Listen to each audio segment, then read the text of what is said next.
Types of training programs. Training programs come in various forms and are designed to meet different needs. In this video, we explore the different types of training programs and how they can be used to improve employee performance and overall organizational effectiveness.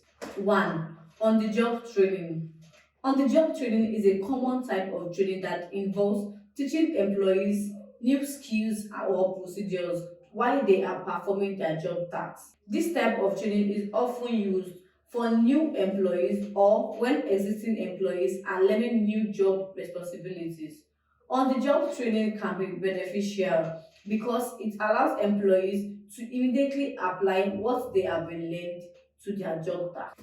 2. Classroom training. Classroom training is a traditional form of training that involves teaching employees in a classroom setting. This type of training can be used to teach a variety of topics from technical skills to soft skills, such as communication and leadership. Classroom training can be useful because it provides a structured learning environment and allows employees to interact with each other and the instructors. 3. Online training. Online training, also known as e-learning, is a type of training that is delivered over the internet. This type of training can be self-paced or instructor-led and can be accessed from anywhere with an internet connection. Online training is becoming increasingly popular because it allows employees to learn at their own pace and provides flexibility for employees who may not be able to attend traditional classroom training. 4. Simulations and role playing.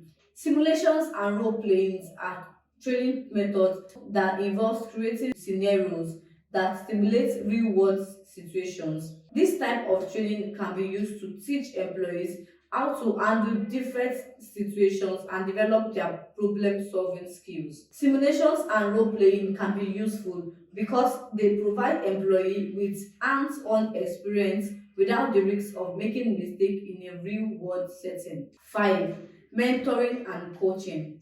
Mentoring and coaching are training methods that involve pairing employees with experienced colleagues or coaches who can provide guidance and support. This type of training can be used to develop specific skills or to provide career development opportunities.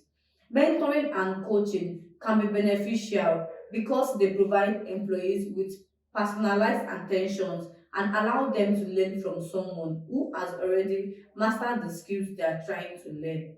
6. Cross training. Cross training involves teaching employees how to perform tasks outside of their normal job responsibilities. This type of training can be beneficial because it helps employees develop a broader range of skills and can be useful for filling in gaps in the workforce.